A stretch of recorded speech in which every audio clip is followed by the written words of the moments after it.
Hi guys, it's Christy from the Stamp Cycle here, and today I have a product review video for you. I just received the brand new Tim Holtz Distress crayons. They came in the mail yesterday and I haven't even opened them. I thought I would open them on this video and do a few techniques just to see how these crayons work and to just give you guys a feel of the different things that you can do with them. So let's go ahead and get started. So I got two different packs, so let's go ahead and start playing. So I have a piece of Tim Holtz Distress watercolor here, and I'm going to be working on the rough side just to see how that goes, and then we can flip it over and do a few things on the smooth side as well.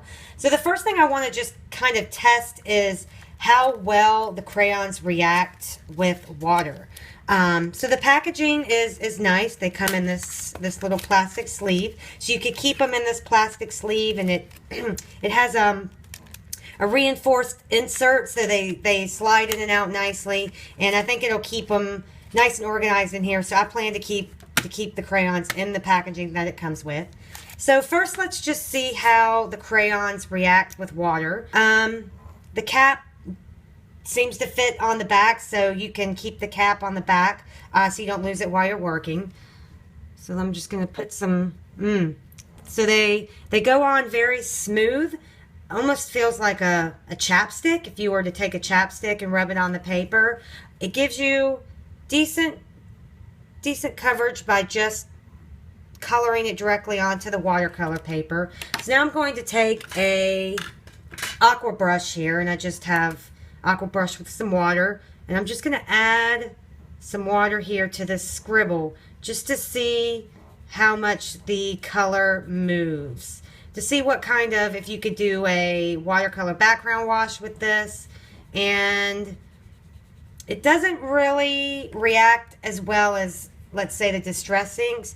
You can still clearly see the area where I colored with the crayon, so the lines don't seem to be softening, but seems like the more you work with the water, the softer those crayon lines get, but still not something I think you could do a background wash with.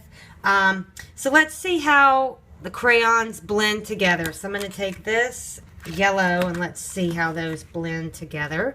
So I'll scribble on a little bit here, then I'll bring in the yellow crayon, and I'll start and just see how well they blend.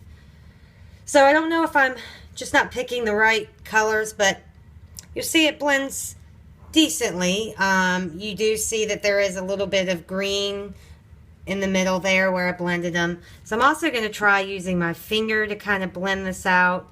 Now, using my finger seems to really blend the color more than using water. I'm getting some better blending by just using my finger, and the colors blended together there nicely and gave me a nice green shade. So you could do some blending. Colors blend. It seems to work better if you blend it with your finger as opposed to using an aqua brush. So I don't think watercoloring with these is going to be a possibility. Let's try something else here. So let's see if we want to kind of try to pick up some of the color with a baby wipe, like putting a stencil on top. So I'm just going to kind of throw some color down here. They really put down a nice thick layer of color. Oops, sorry, I hit the camera there. And you do get some blending between the crayons. So I have a stencil here, so I'm going to put the stencil directly over the colored area. I'm going to grab a baby wipe, and I'm going to just try to pick up some of the color through the stencil, and let's see how that works. And I'm just twisting the baby wipe as I go to see if I can blend the colors behind the stencil here. Alright, let's see what kind of results we get. So not bad. You can definitely see the stencil mark, so that's pretty cool. I could see making a card with that kind of effect. Now I also stamped a flower image. You can't see it because I embossed it in clear. It is this image from the Stampin' Up! Birthday Blooms. And I was going to initially try coloring this and using water to push the color around, but as we saw from this experiment, I don't think that's going to work. But what I do want to try is doing some embossing resist. So if you could color directly onto an embossed image and then see if the embossing resists the crayon. So I'm just going to color on a little bit of color here just to kind of see what we get with this stamped image. And you can see the image through the coloring. But then let's take a instead of using a baby wipe, I'm just going to take this paper towel I have here and just wipe over it and see what happens. So that's interesting. So the crayon moves around. It does stay kind of thick where we colored it over the image, but it does move around the embossing, the embossed image. I don't know if you guys can see that. So I directly colored the crayon onto the flower right there in the flower image, and then by using the paper towel and trying to rub off some of the crayon, it did move the color around. So that gives me an idea here that I might want to try. And like I said, I just opened these. I haven't tried doing anything with them so far. I haven't really gone out to see what other people are doing. I just wanted to do an initial go with the crayons just to kind of see what they could do. So seeing how the crayons move, I wonder if we just lightly did a little bit of color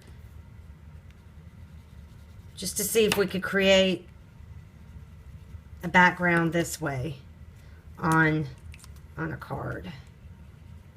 And then taking your paper towel, and let's see if we can do kind of the same effect and rub these colors together. Well, I'm not really getting a lot of movement there with the colors, so I don't know if it's because I'm using the smooth side as opposed to the rough side, and I'm not getting as much color movement. Let me try with the baby wipe.